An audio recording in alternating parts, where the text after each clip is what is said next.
Good morning to you guys. My name is Eric Santiago, for those of you I don't know or don't know me. And I actually, we're starting our Psalms series this morning. And one of the things that we're going to do today is talk about our small groups. We're actually really passionate about our need for one another, about our need to gather in fellowship and community for one another.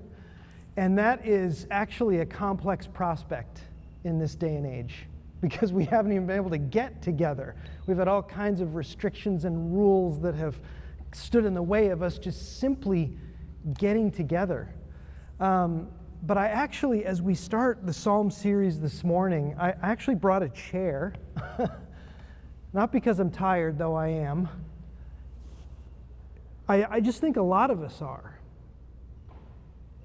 Like a lot of us have been through a lot in the last year and a half, haven't we? Like we're just head down and we keep going because we have no choice, right? But we've actually been through a lot. We've been through a lot as a world. Been through a lot in this country. We've been through a lot here in Montgomery County. We've been through a lot at Monument Church. You've been through a lot in your previous church experience. Like, I just want to commend everybody who's sitting here this morning for just continuing to show up despite some of what you've experienced in church. And I think it's actually, as we go into this Psalm series, it's good just to pause and go like, what does it really mean to live this life in an authentic way that doesn't just kind of like push aside the difficult things and sort of compartmentalize those things because they're hard to deal with and just move on? Like, what does it look like to actually deal with those things? To bring them before God as the psalmist does. Like, that's what the psalmist does. He comes before God and he bears his soul. He bears his emotions. He gives his gripes. He's honest. And so in a sense, I just want to be honest. Like, not that I've been dishonest in the past, I hope. But actually, yesterday, Jim Palmer, husband of Janet, came over to my house yesterday. And Jim and Janet are two of our upcoming small group leaders. I just want to thank those of you who raised your hand for small groups. 15 small groups at Monument Church.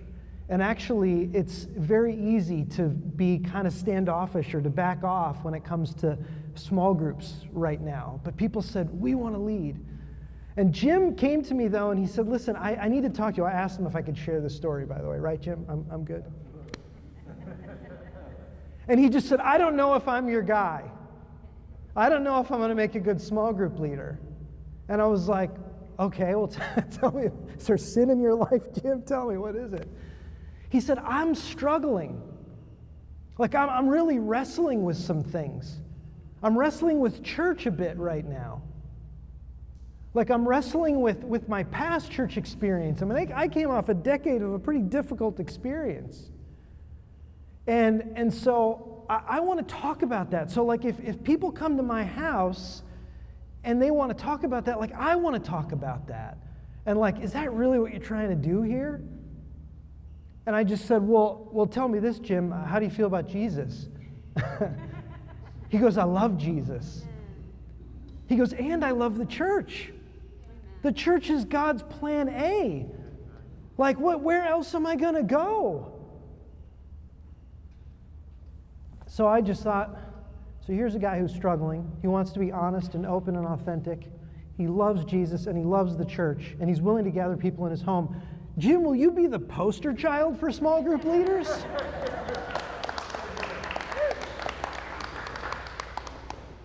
Because we don't want to play church. We don't want to do small groups because that's what you do. Right.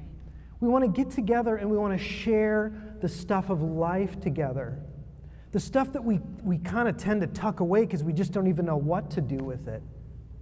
That's what we want to do in our small groups. That's what we want to do in our church. And right now, we're in a moment, again, whether you go the world, the country, the city, the county, or our church, we're in a moment. And if we just show up and smile and just kind of nod our heads, I just want to ask, how are you doing? I really want to know, how are you doing? Do you know how you're doing?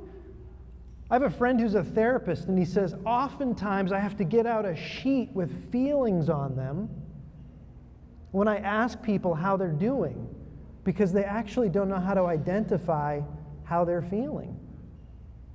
This is what Psalms is all about. It's putting your finger on what is going on the inside of you for the sake of having a real relationship with God, like real health, like real transparency, like really bringing your life before God. He said, and then sometimes even with the list, people struggle. They go, I don't know. And we all know there's the conversational, how are you doing? I'm blessed, brother, how are you? That's fine. You don't always have time to get into all of it with everybody. But actually, whether it's with others or with God, we've got to press in like the psalmist does in order to really be honest about how we're feeling. Now, I think sometimes what happens is there's this thing of well, that's navel gazing. Right? That's just me becoming immersed and introspective, and that's true. That's possible. It's possible to become too absorbed and self-absorbed in your feelings. I don't think that's this culture's problem. The reason I say that is because this culture is different from the South. It's different from the culture of California, where I came from. There are 33,000 marriage and family therapists in the state of California. There are 40,000 in the rest of the country. Now, that's a wonderful thing in many ways. I'll tell you, your average Californian is very in tune and in touch with their emotions, but it can also become just overwhelmed with those things.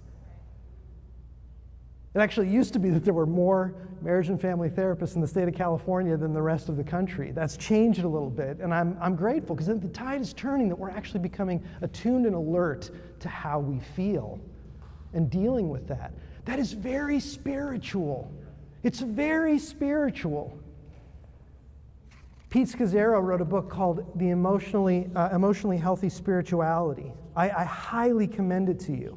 But he basically was in ministry for a very long time, and he realized that he had no sense of what was going on in his heart and mind and soul.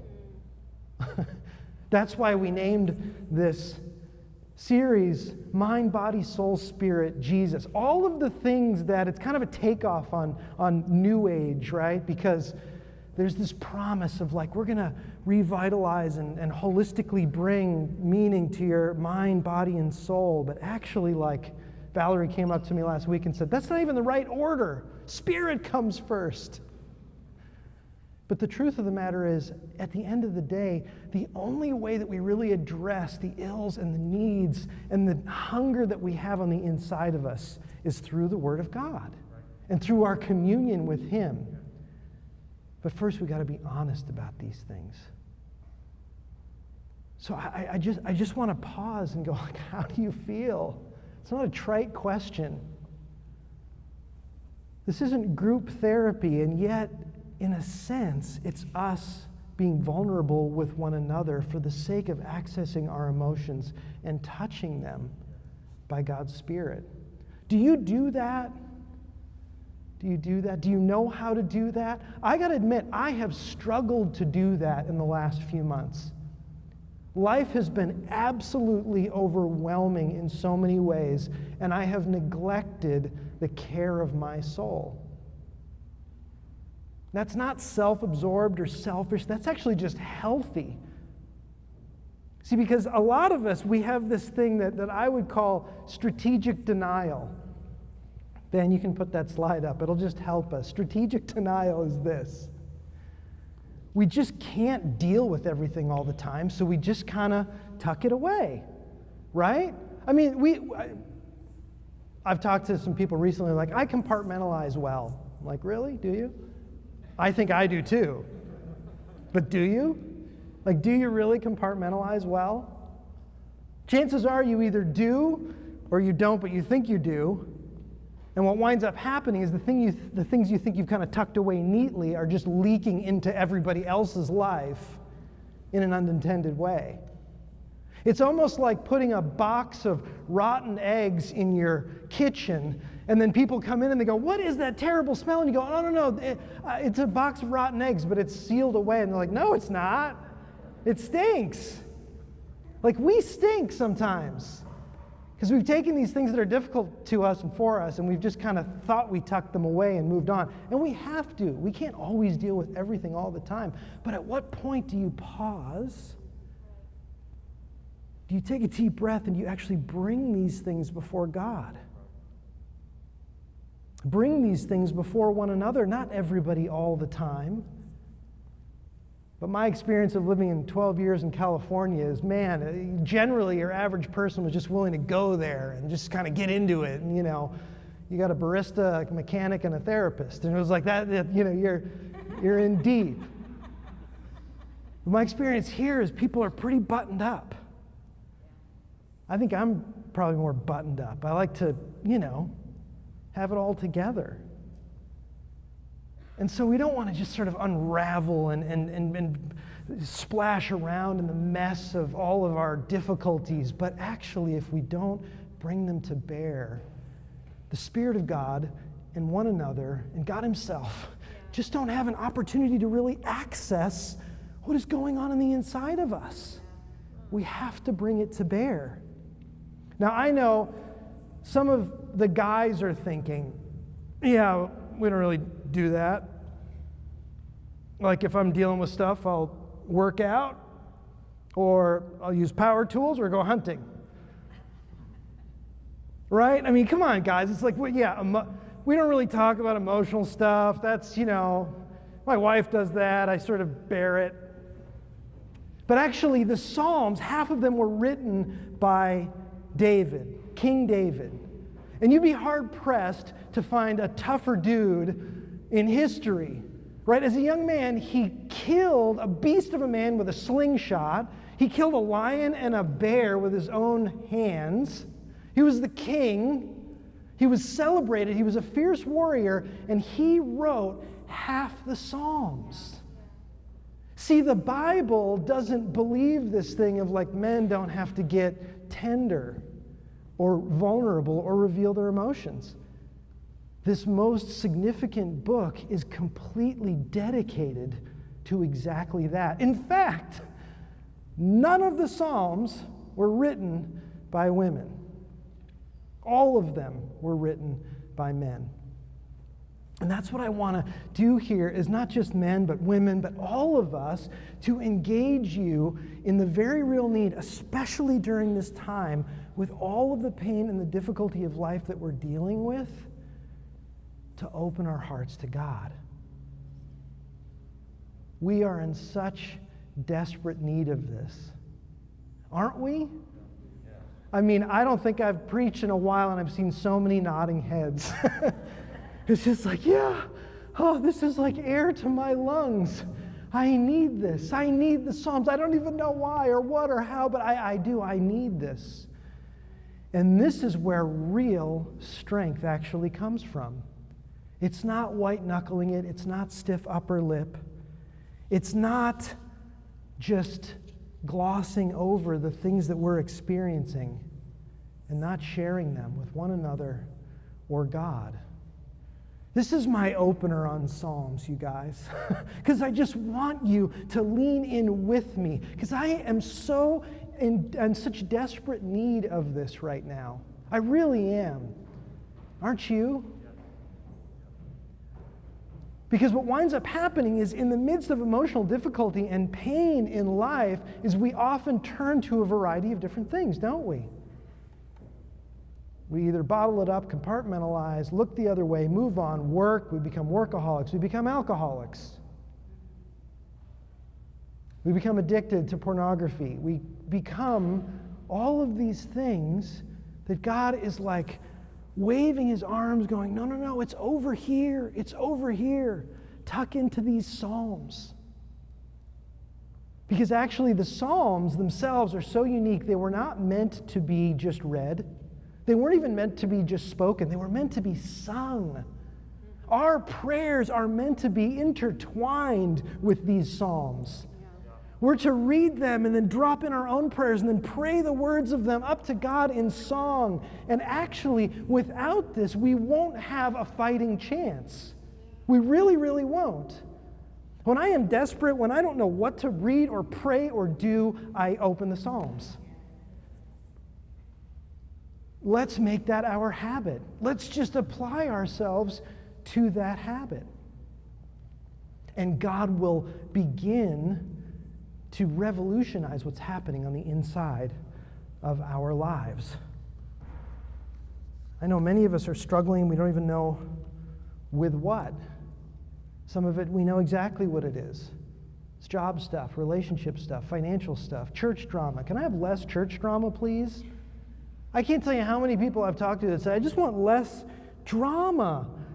Our big vision last week, if you noticed, was just let's do normal church again. That's the big fancy vision. Let's just get back to the fundamentals of the early church. Let's meet together from house to house and in the basketball courts, the temple courts, as it were. Amen. And let's just do the normal stuff of church, because actually it's those dog simple things that can help us. Tim Keller says this. He says, Psalms anticipate, we can get it on the screen maybe, thank you, Ben. Psalms anticipate and train you for every possible spiritual, social, and emotional condition. They show you what the dangers are, what you should keep in mind, what your attitude should be, how to talk about it to God, and how to get from God the help you need. Doesn't that sound good? Sometimes if you're like in a bad place, somebody like, you should go read the Bible. You go, okay, yeah, you're right. If you're a good Christian, you obey that, right? And you go and you open the Bible and you read it and you go, okay. And it does nothing. It did nothing. And so you put it down and you don't read it again for a while. I mean, nobody's nodding their heads, but everybody knows. This is what happens. Like that's not what he's got for us. There's so much more available in this book than just a quick read, and I don't know what the heck that's supposed to do for me. But we got to learn, we got to practice, we got to engage, we got to understand. And actually, Tim Keller says, Psalms are a medicine chest for the heart and the best possible guide for practical living. I just love that. He wrote a devotional called Songs of Jesus, which, by the way, that's what the Psalms are. They're the songs that Jesus wrote for us so that we would use them.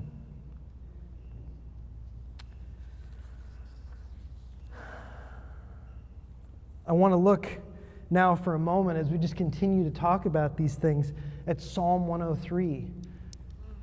I chose that psalm just because at the moment that I started to think about the Psalm series, this is the one that leapt out at me. And the cool thing is the preachers are all kind of picking their psalms. Which psalm should we do? I'm like, they're all good. So actually next week, Alan Frau is going to be here, and I think he's going to be preaching on Psalm 42. It's brilliant in terms of unpacking the things of our soul and bringing them before God. You need this education and training. I need it. And he's going to help us. So I just want to read these first couple of verses, because one of the things we find in the Psalms that is so good is the simplest thing. And so let's start in verse 1 and 2, and it just says, a line we all know, bless the Lord, O my soul, and all that is within me. Bless his holy name. Bless the Lord, O my soul. And you can read those words and be like, yeah, that's good. But what's it supposed to mean? But what he's telling us here is our soul needs instruction. We have to command our soul. That doesn't neglect the other ways that we handle our soul. But the thing is, our soul has a default state, and it's not to bless the Lord. And it actually is to forget all of his benefits. Half of our problem is that our souls have a mind of their own, and we must command them.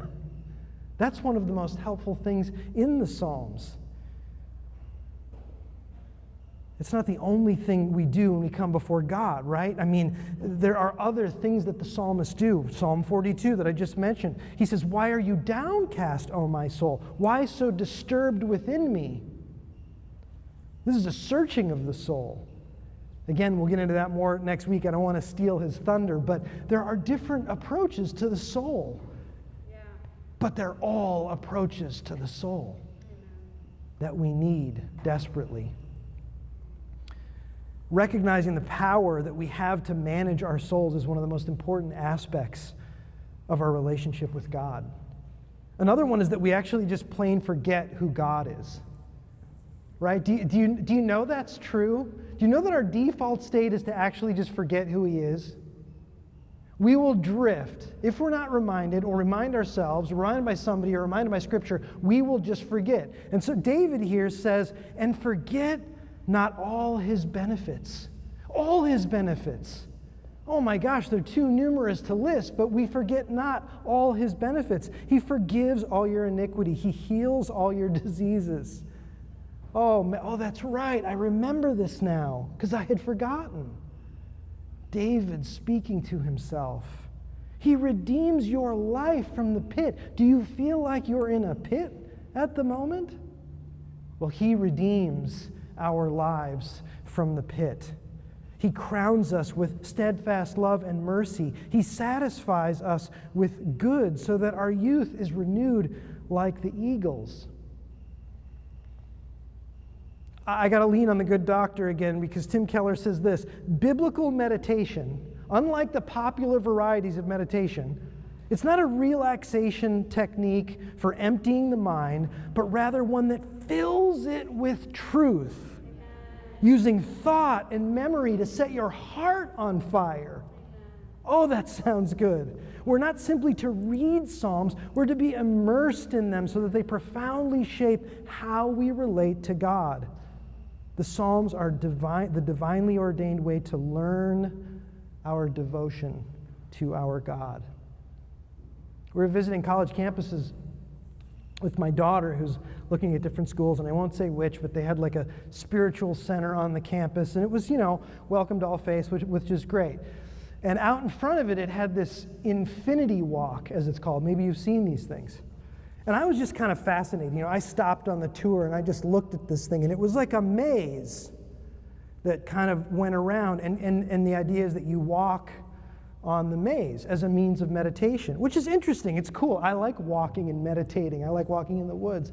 But I just thought, what a perfect picture of what our meditation often is literally just wandering in circles without any actual conclusion.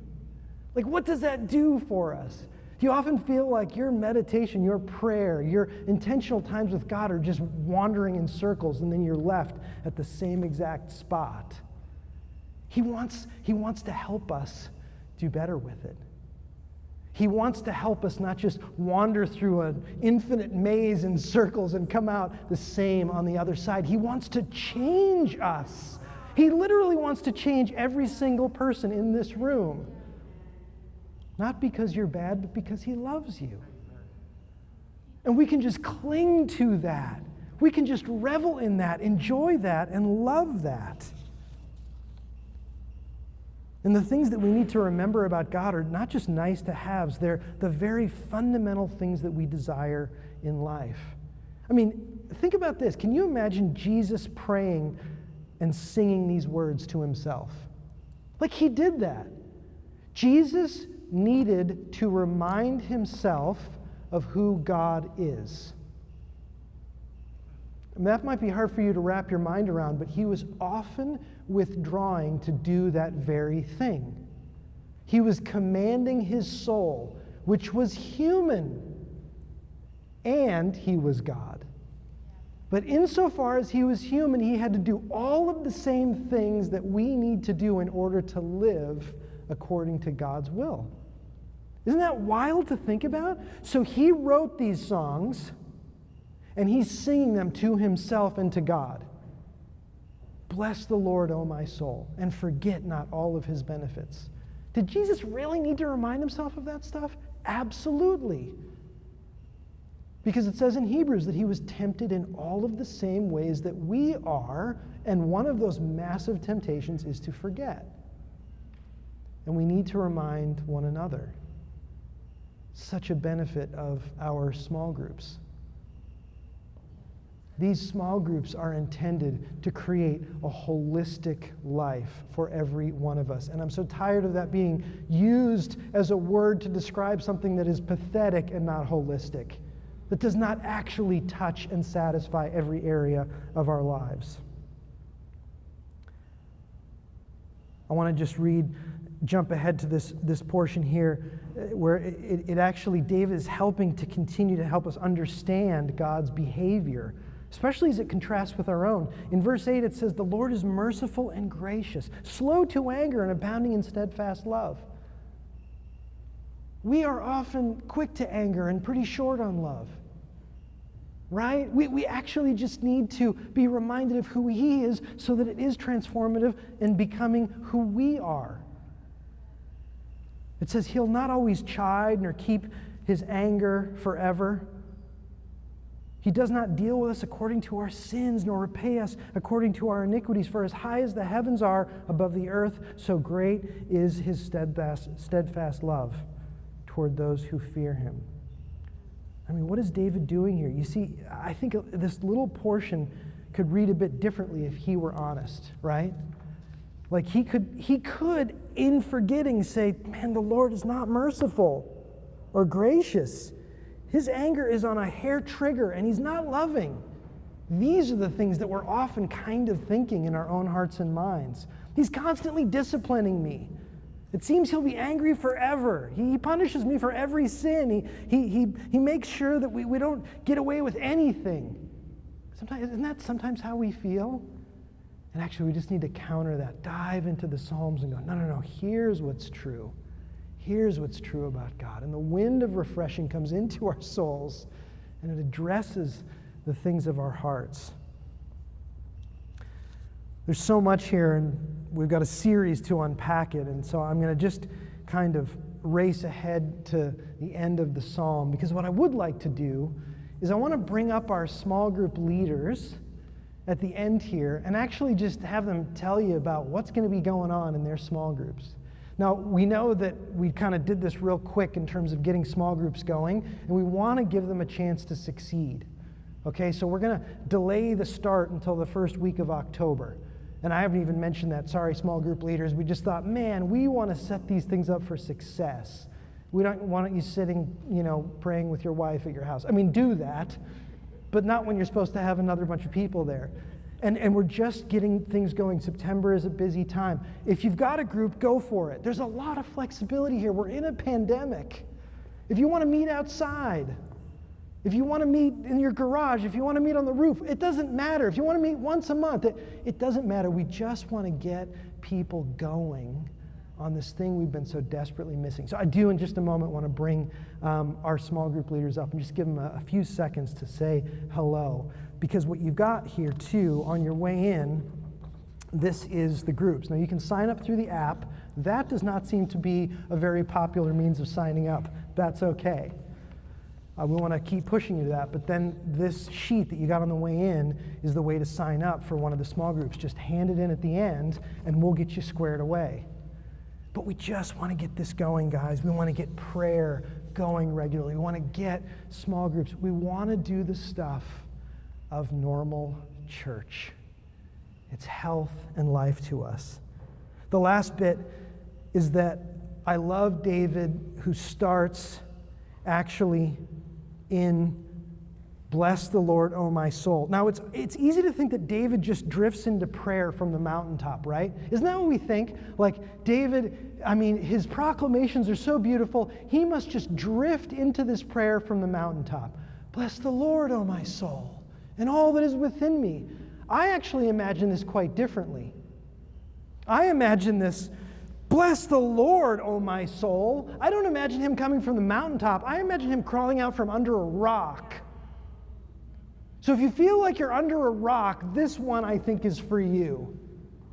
Because you crawl out from under the rock and you go, okay, soul, I know what you're feeling and it's valid, but right now we're just going to worship God. You got it? You got it? We're going to deal with the other stuff. We're not just going to shove it away. We're not going to compartmentalize it. We're not going to strategic denial on it. But right now, we're just going to bless the Lord. That's one of the things that we can do. And what's beautiful is that as he forces himself to do that, I think then as we get to the end of the psalm, we hear these verses. Bless the Lord, O you, his angels. You mighty ones who do his word, obeying the voice of his word. Bless the Lord, all his hosts, his ministers who do his will. Bless the Lord, all his works in places of his dominion. Now he's moved from wrestling his way into a posture to commanding all of creation to bless the Lord. Isn't that what you want out of your prayer time with the Lord? Like, don't we all want that? Man, I'm like a 2 for 5 on that. I want to be 3. I want to be 5 for 5 because Jesus was 5 for 5. If he came in wrestling, he left rejoicing. He came into the garden wrestling, and he left perfectly obedient to this extraordinary call that God had for him. And so David wrestles only to then command all of creation. Our emotions, our inner lives, the pain and the difficulty of life are all part of our relationship with God. And it's vital to our spiritual lives. I mentioned Pete Scazzaro. He said, it is not possible for a Christian to be spiritually mature while remaining emotionally immature. For some reason, however, the vast majority of Christians today live as if the two concepts have no intersection. I'll let that not be true of me, Lord. Mature me in every way because I know I get tangled up in the things I think and feel. And what I really want to do is just worship your holy name. Mind, body, soul, and spirit. Jesus, help me. I know this group of people has been through a lot. Some things I don't know of what you've been through. Other things I do. But I know that the remedy for this is here in his word and with one another as we continue in fellowship and encouraging and reminding one another as we gather regularly to celebrate who he is among us.